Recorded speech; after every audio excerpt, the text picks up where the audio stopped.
grabe ang suporta kay PBBM. Sa ilalim ng administrasyon ni Pangulong Ferdinand R. Marcos Jr., libo-libong public school teachers at school heads sa Western Visayas ang sabay-sabay na napromote sa pinakamalaking mass promotion ceremony sa ilalim ng Expanded Career Progression Program. Dagdag ranggo, dagdag sahod, dagdag benepisyo para sa ating mga educators. Patunay ito ng patuloy na suporta ng pamahalaan sa sektor ng edukasyon at sa mga gurong Pilipino. Kababayan, ang Pangulo ng Republika ng Pilipinas, His Excellency Ferdinand R. Marcos Jr. kasama ang unang ginang, Luis Araneta Marcos.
Sa tanan nga ari diri karon ang pagtilipon ngayon hindi lamang one way nga ang aton presidente o ang kita nga mga maestra ang hatagan kalipay.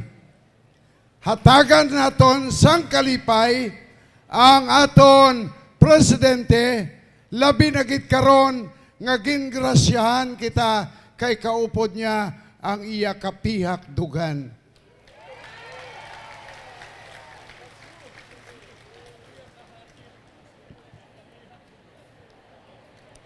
Luyag ko nga may baluan ninyo tanan nga si First Lady Luis Araneta Marcos taga Western Visayas.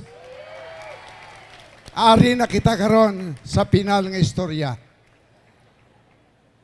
Sang ari diri ang presidente, nagtilipon ang mga pispis. Karon nga nagbalik siya diri, hindi lamang pispis ang nagtilipon, kundi ang mga haligi sang kinaalam sang aton mga kabataan. Karon, ari dire ang taga Iloilo. Ari dire ang taga Aklan. Ari dire ang taga Capiz. Ari man dire ang taga Antique. Pila lang kamo kabilog.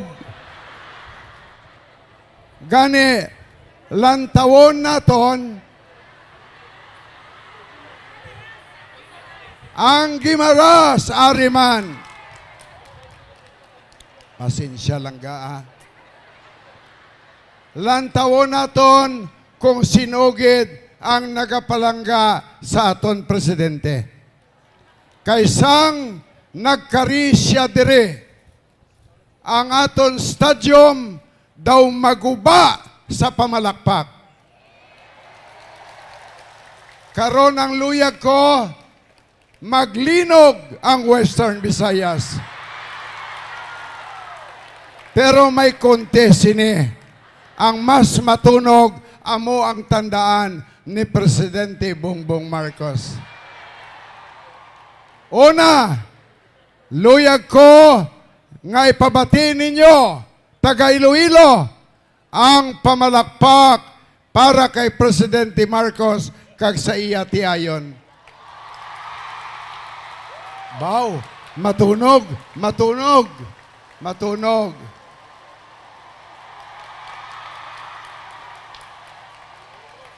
Ginoong Presidente, ayaw magpatalo ng taga Iloilo. Pero titignan natin kung ano ang mangyayari sa susunod. Ang mga taga-Aklan,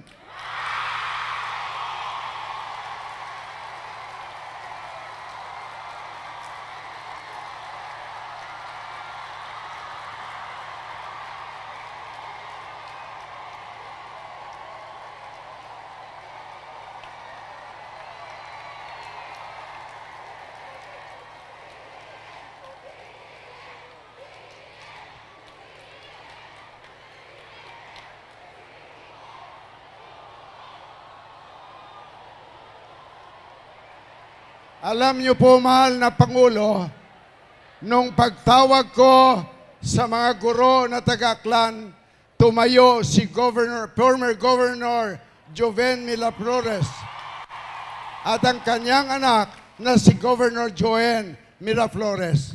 Alam niyo po kung bakit tinatakot nila ang mga taga-Aklan. Ang pangatlo, nga mga linte, kamo ha? Na magbibigay pugay sa ating Pangulo at sa kanyang kapiyak-dugan ang mga taga-Kapis.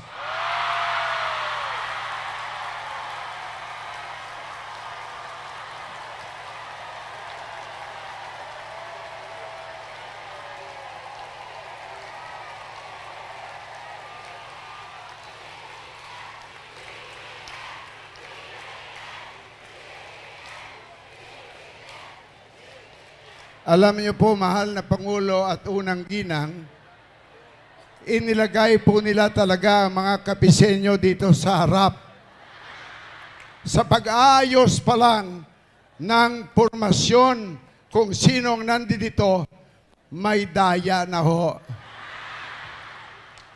Chopi ho ang nangyari ngayon. Ngayon, ang hinihiling ko sa lahat, samahan naman natin ang mga taga-Antique at taga-Guimaras.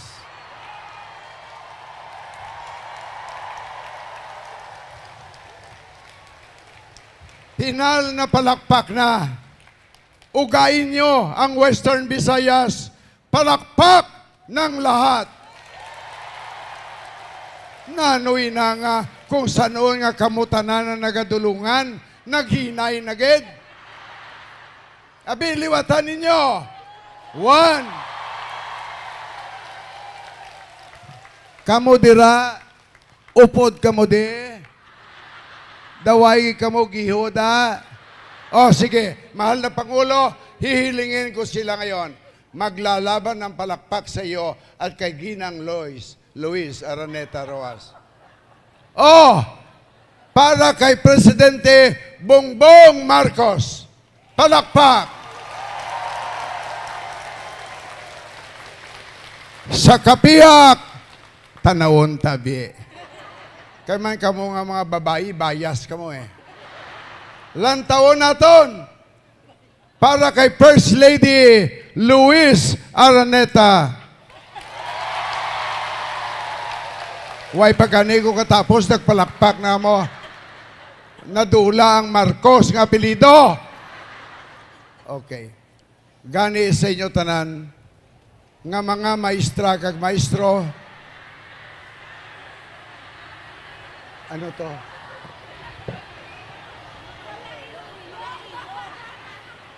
Hindi kay kayna nagpangdaya ang Iloilo. Karon dayaon taman kamo. ibutang ko sa ulihigid agud to nga matunog gid ang palakpak niya. Iloilo! Palakpak!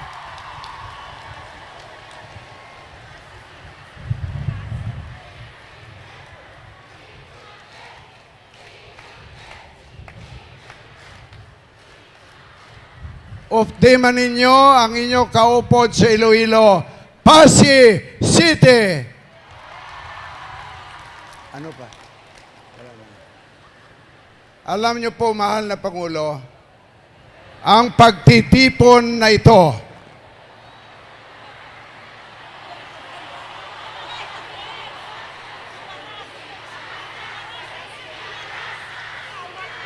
akon man lang ina, kay kung hindi kamo yung magreklamo, na ano yung labot ko? Gimaras!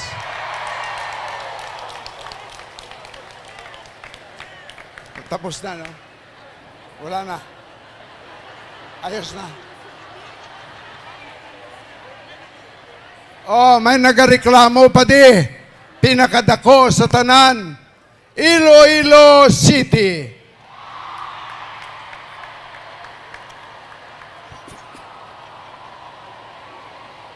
Okay. Tilawan ko kitabi ang abilidad ninyo. Mga kapisnon, magpamati ka mo. Taga-Aklan, nagatulok sa inyo ang inyong gobernador. Taga-Iloilo, nagatulok kami tanan sa inyo. Taga-Antique, jutay ka mo pero ofdan namon ka mo. Taga-Gimaras, aride ang nagabantay sa akon. Hindi ka mo malimtan.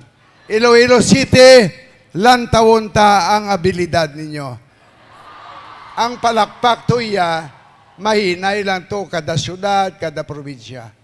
Abi, ipakita naton nga ang inyong paghugyaw, ang inyong pagpalangga sa mag-asawa, ang inyo nga kalipay karon nga adlaw, isa ka kalipay kag matunog nga pamalakpak ang aton ihatag sa mag-asawa.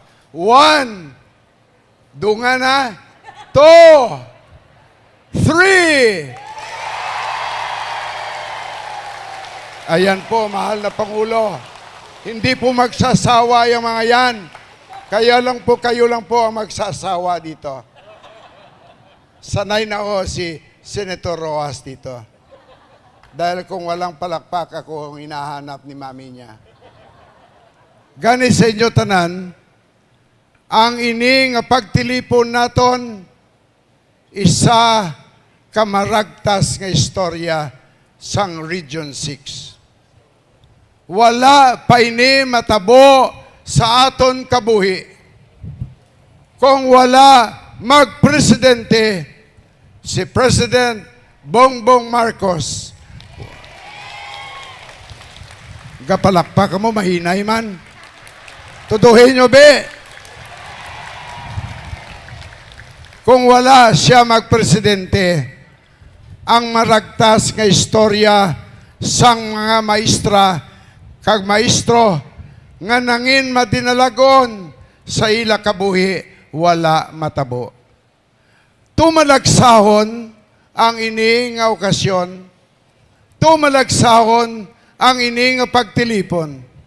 Kay tungod nga wala gid ako makasaksi sang isa kapagtilipon nga dala pati ang kapihakdugan si Madam Luis Araneta Marcos.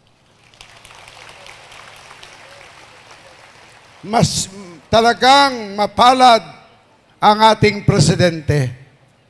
Mapalad sapagkat iginuhi ng tadhana na siya ay maging Pangulo ng Pilipinas. At hindi lamang yon, iginuhit din ng tadhana na mabigyan siya ng may bahay na magmamahal sa kanya. Totoo yan. Totoo yan. At alam nyo, ang ating unang ginang ay nakikilala ngayon na siya ang ina ng kalusugan ng ating bansa. Sa kadami ng kanyang ospital na tinulungan, siya ay nangin ina rin ngayon ng edukasyon dahil sa kanyang mga programa na ibinigay sa buong Pilipinas. Siya ay ina ng edukasyon at ating kalusugan. Pero ginang First Lady, meron lang po kayong nakakalimutan. Hindi ko alam, hindi ako naniniwala na nakalimutan nyo ang kapiso, ang ospital hindi pa tapos.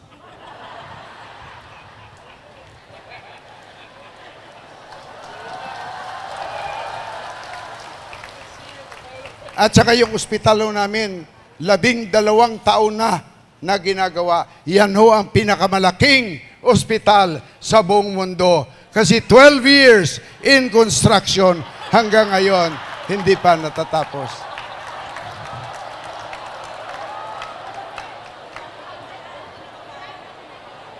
Mahal na unang ginang, ibig ko lang pong ipabot sa inyo na noong may COVID, marami ho ang namatay dito sa Capiz.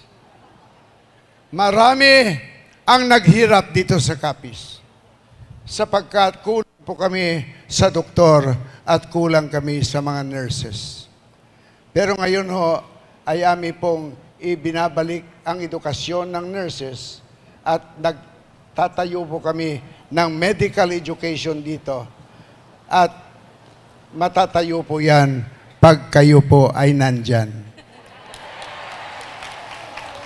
At ang pinaka-importante, hindi na maghihirap ang Capiz. Ganon na rin ang Iloilo. Ganon na rin ang Aklan. Ang lahat na pupunta dito sa Capiz ay magiging maligaya. Alam nyo po, Ginang Marcos, ang Capiz po ay talagang kamangha-mangha. Ang Capiz po'y naiiba sa lahat ng probinsya. Maliban na kami mapagmahal, kaparehas po ng taga Ilocos na kilala ko, kami po dito sa Capiz ay ibang-iba sapagkat pag umuulan, nagbabaha, ang mga sugpo at alimango ay hinuhuli sa kalsada. Hindi na ho sa palaisdaan. Subalit, ako ay hindi bibitiw sa ating Pangulo.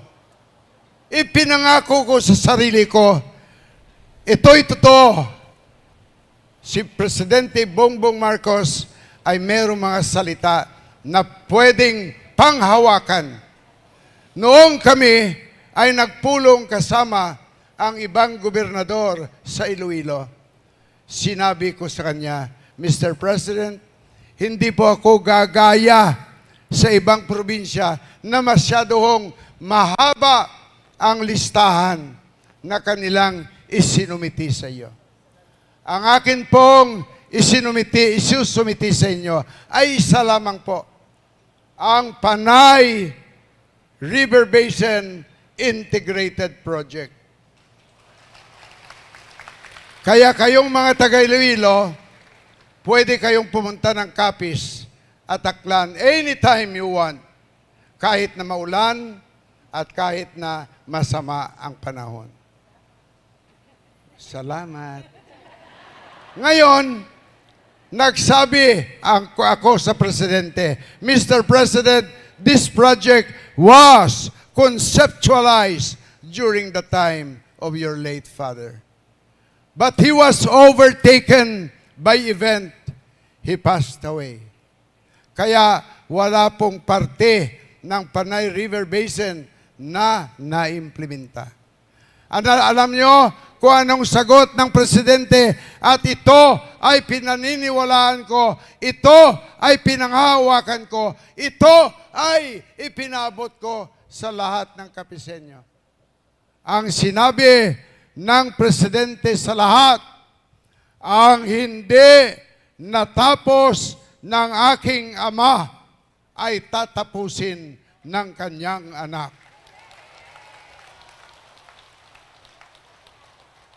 Lalo pa hong lumakas ang aking loob at lalo pang ipinagsisigawan ko sa lahat. At lalo pang lumakas ang aking paniniwala na hindi kailanman nauga. Ang paniniwalang ang Presidente Bongbong ay siyang sugo ng may kapal. Wala na pong narinig parte sa proyektong ito. Ibig ko nang bumigay, ibig ko nang manawagan sa may kapal na Diyos ko, mukhang mapupurnada po ito. Subalit, mahigpit ang aking kapit. Hindi ako naniniwala na makakalimutan ito ni Presidente Marcos. Kaya ang hulog ng langit ay dumating noong isang gabi. Inanunsyo sa lahat ng balita na ang Western Visayas ay maraming proyekto at binasa ni Undersecretary Claire Castro na ang Panay River Basin ay isa sa mga proyekto na isusulong ng ating Pangulo. Gani sa inyo tanan, ginapangayo ko. Patihin ninyo ang atong presidente. Wala kami at hindi kami, Mr. President, naniniwala sa mga fake news.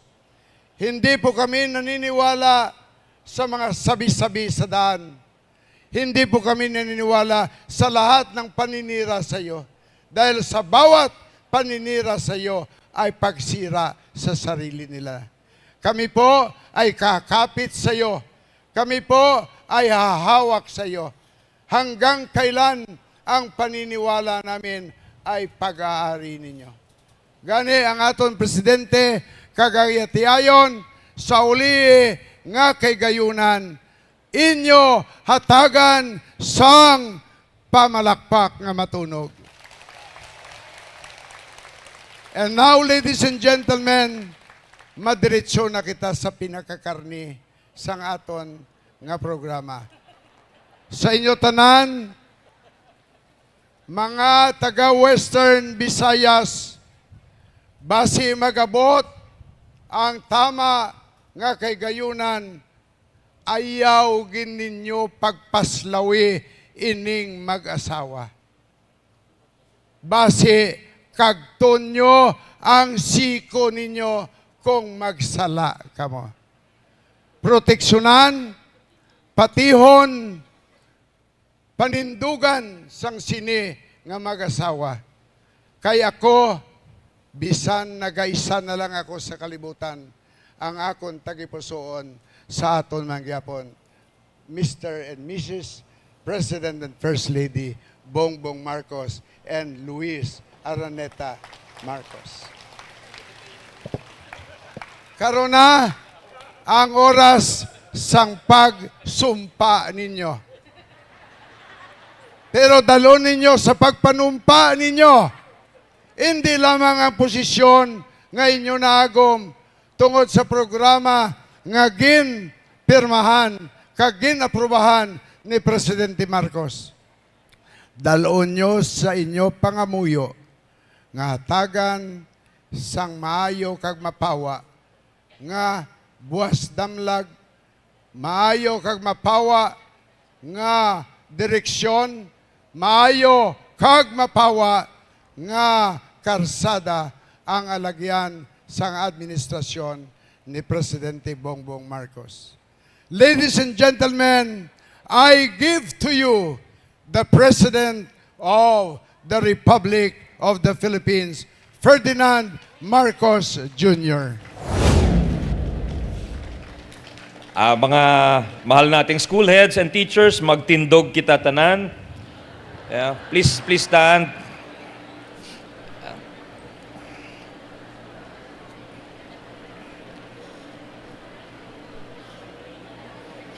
Maswerte po tayo dahil nakapunta po dito no less than the President but also our beloved First Lady. Itaas po natin ang ating kanang kamay. Please repeat after me. Ako si, please state your name. Nang, please state your address. Na itinalaga bilang, please state your new position. Ay taimtim na nanunumpa nang tutuparin ko ng buong husay at katapatan sa abot ng aking kakayahan ang mga katungkulang pinagtalagahan sa akin at sa dapat gampanan.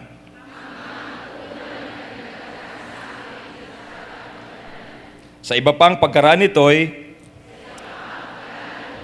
gagampanan ko sa ilalim ng Republika ng Pilipinas na aking itataguyod at ipagtatanggol ang saligang batas ng Pilipinas. Na tunay na mananalig at tatalima ako rito, na susundin ko ang mga batas at mga kautusang legal at mga dekretong pinaiiral ng mga sadyang itinakdang may kapangyarihan ng Republika ng Pilipinas.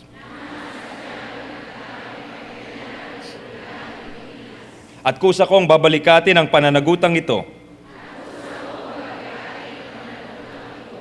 nang walang anumang pasubali o hangaring umiwas. Kasihan nawa ako ng Diyos. Before I introduce the person responsible for this landmark program, I want to greet also my First Lady, Tutsi Angara. Kasi pag hindi ko siya binati, hindi lang siya magagalit, pati si First Lady Lisa magagalit po sa akin. Muli, taos-pusong pasasalamat sa ating mga guro at leader ng mga paaralan to deliver his message without further ado. Our keynote speaker, the person responsible for all these landmark promotions these past few years, no less than the President of the Republic of the Philippines, Ferdinand R. Marcos Jr.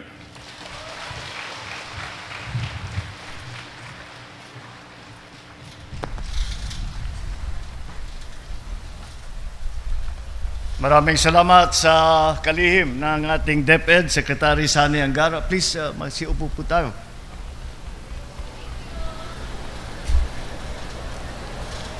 Capiz 1st District Representative Howard Ginto and the other honorable members of the House of Representatives, our good friend and former Secretary Mar Rojas II, Capiz Provincial Governor Fred Castro, and the other governors who are here present. May dadagdag lang ako, Mang Fred, happy birthday. Baka hindi niyo po alam, ay birthday ngayon ni Governor Fred Castro.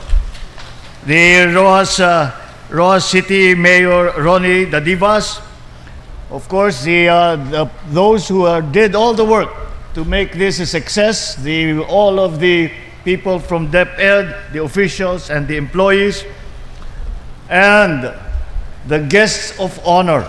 Ang tunay na guest of honor dito sa ating programa ngayon, ang ating mga teacher at mga school head of Western Visayas. At babatiin ko rin ang aking First Lady Luis Araneta Marcos. Nung sinabi ko sa kanya na pupunta ako dito because mag-swear in ang 8,000 na mga teacher at saka mga school head, ay sabi niya, dapat sasama ako dahil unang-una, teacher din ako. Ang Lisa has been teaching since 1995. So more than 30 years na, 31 years na nagtuturo ang aking First Lady. At siguro, ako swerte kasi ako sa pamilya ko, napapaligiran ako ng teacher. Ang lola ko, on my father's side, Lola Sepa, primary school teacher. Ang mother ko, ganun din, primary school teacher. Ang mga auntie ko, mga pinsan ko, marami sa kanila ang naging teacher. Kaya mahaba ang tradisyon sa pamilya namin ng kinikilala ang ating mga guro. At kasama ko na dyan, siyempre pinangungunahan ng ating number one teacher, o kahit na hindi number one sa Tagal, number one in my heart na teacher.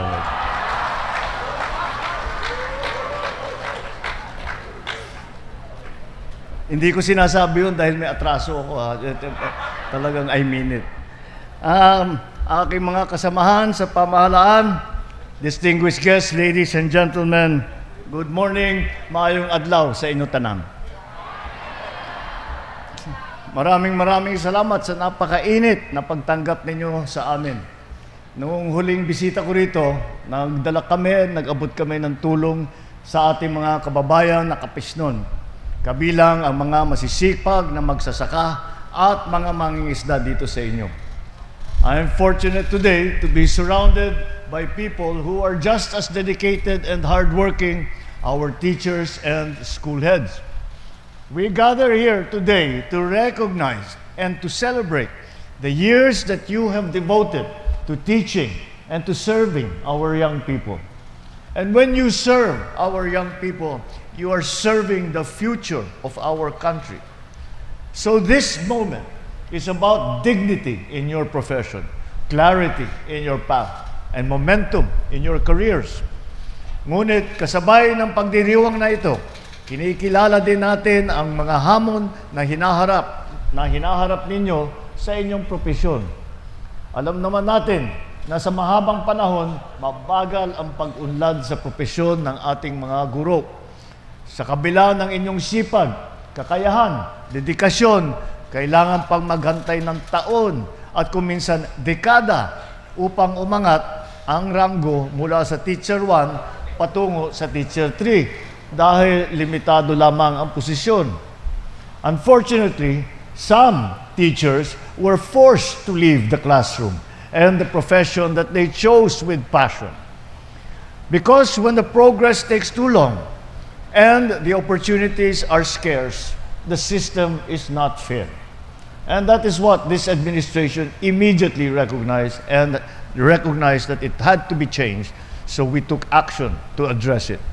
One of the many recent efforts we have implemented is the expanded career progression system. This system defines clear career lines and offers two distinct pathways: classroom teaching and school administration.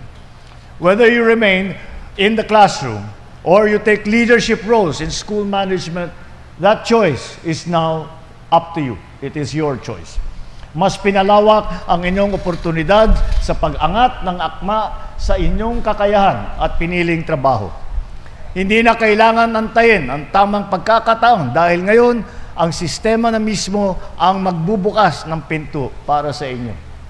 Just as you have guided your students to grow, this system supports you and your growth as professionals. Sumula noong Agosto 2025 hanggang ngayon, halos 80,000 teacher, 79,230 teacher at school head sa buong bansa ay na-promote na sa ilalim nitong ECP system. Sa bilang na ito, mahigit 8,500 guro na mula naman dito sa Western Visayas.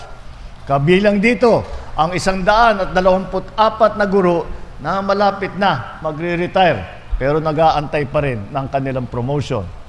Di pa rin to natatapos. Dahil po, pinangako ko sa inyo ito nung aking SONA at kailangan natin ipatupad ang mga napakahalagang pangako na ating binigay sa inyo. Kaya sinabi ko, hindi na tayo papayag na merong guro na magre-retire ng Teacher 1 dahil hindi naman talaga tama yun. Meron pang kaming nakabinbin na promotion na kasalukuyan nating isinasakatuparan upang matiyak na walang guro na maiiwanan. Kasabay ng reformang ito, patuloy din natin pinapalakas ang suporta sa ating mga guro dahil sa napakaraming responsibilidad na nasa inyong mga kamay. Kaya naman binawasan natin ang inyong paperwork upang malaan ang inyong oras sa pagtuturo at hindi sa administrative work. Nagdagdag din tayo ng higit sa 61,500 teaching position mula 2022 hanggang 2025 upang mabawasan ang teaching load ng mga guro at mas matutukan ang bawat estudyante. Para sa school year 2025 to 2026, inilabas na ang 10,000 pisong teaching allowance bilang dagdag suporta pa sa inyong mga pangangailangan.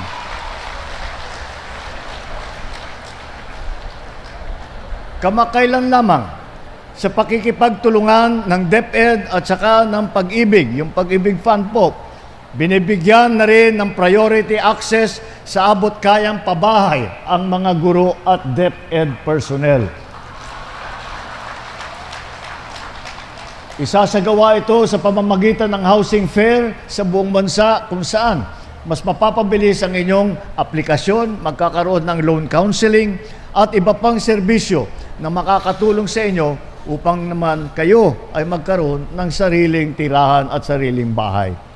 My dear teachers, you have spent countless hours taking care of our children, the future Filipinos who will one day lead and serve our nation. You have carried this responsibility with dedication, with patience, and with heart, going way beyond what is just expected of you. For that, from the bottom of my heart, from the bottom of the heart of every Filipino and a grateful nation, thank you.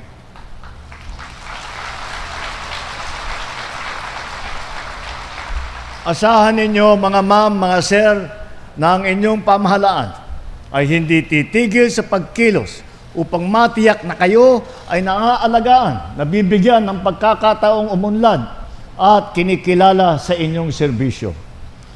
Hindi ko hahayaan na maiwanan ng ating mga guro, ang mga nagsisilbing pangalawang magulang ng ating mga kabataan.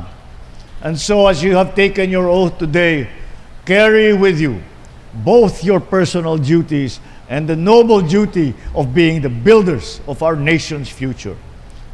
This government is with you as we uplift the quality of our education system. With you, for the Filipino youth.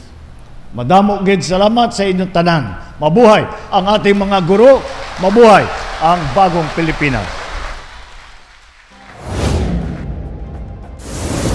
Noong Setyembre 2025, dumaan ang bagyong Opong sa Masbate. Giba ang mga silid-aralan. May mga batang handa nang pumasok, pero wala nang babalikan. Kapag nasira ang paaralan, hindi lang gusali ang nawawala, pangarap ang naaantala. Agad nag-utos si Pangulong Marcos sa DepEd, rebuild as soon as possible. Last week, bumalik ang Pangulo sa Masbate upang personal na tiyakin na ang ipinag-utos ay maayos na naipatupad. Ininspeksyon niya ang mga bagong classroom.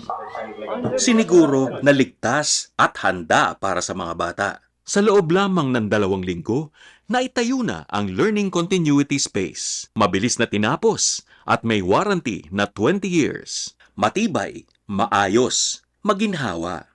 Approved kay Pangulong Marcos. So we're building 89 in Masbate. Hindi lang gusali ang kanyang sinuri. Sa ilalim ng Learning Resources Program, may sarili ng libro ang bawat estudyante. Hindi na naghihiraman. Tigisa na kayo. Mas masaya rin ang mga guro. Ayon sa utos ng Pangulo, pinabilis ang promotions ng teachers. Kailangan namin kayong tulungan. Kayo nag-aalaga sa mga anak namin. Sinuri rin ng Pangulo ang feeding program para sa mga bata. Morning, boys and girls. Ilan ang papakainin nyo? 571 po ang identified beneficiaries. Sa buong bansa, halos 5 milyong bata na ang natutulungan ng feeding program.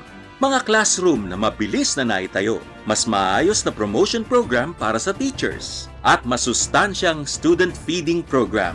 Sa buong bansa, tuloy-tuloy ang trabaho. Isa-isang inaayos ang mga bagay na nagpapagaan ng buhay ng mga Pilipino. Ang edukasyon, isa lamang sa mga yun. Ako po ay si Mrs. Estrella Salcedo Galve. Ako ay nagtuturo sa ika-4 na baitang. Ako ay sa ngayon ay 37 years and 8 months na in the service.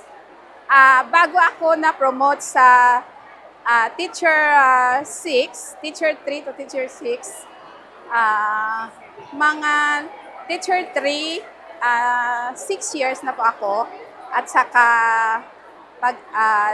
at gano'n na sa teacher 6. Happy naman nakapagtapos, classmate ko pa yung anak ko. At saka meron akong 2 anak na nakapatapos at kasama ko din dito sa ECP program.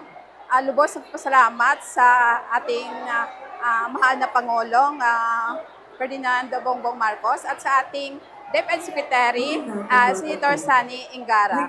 At dahil ito ay lalo ko pang mapapabuti ang aking pagtuturo at saka para na rin sa ating mga learners mayroong ganitong programa ang ating edukasyon. Thank you. I am Mrs. Margarita G. Gallego of the Schools Division of Guimaras. I was promoted as school principal for this March 16, 2026. And last March 16, 2024, I was school principal 3. And December 2022, I was school principal 2. But this was my greatest promotion. The last career stage for the school principal is the school principal 4. Actually, as school principal, teaching, we are devoted our time in teaching. As school principal, we also need to ensure that teaching is with utmost responsibility of our teachers. But with this program, the career progression of our dear President, we, the DepEd family, especially us in DepEd Guimaras, are very thankful. Unang-una, taos puso kami nagpapasalamat sa ating mahal na Pangulo sa programang ito, sa ating Deputy Secretary Angara, and also to our Schools Division Superintendent of the Schools Division of Guimaras, Sir Ballesteros. This program is actually motivation and inspiration to us, DepEd, because we are given opportunities to enhance our career progression, our career stages, as long as we are qualified with the guidelines set by the DepEd.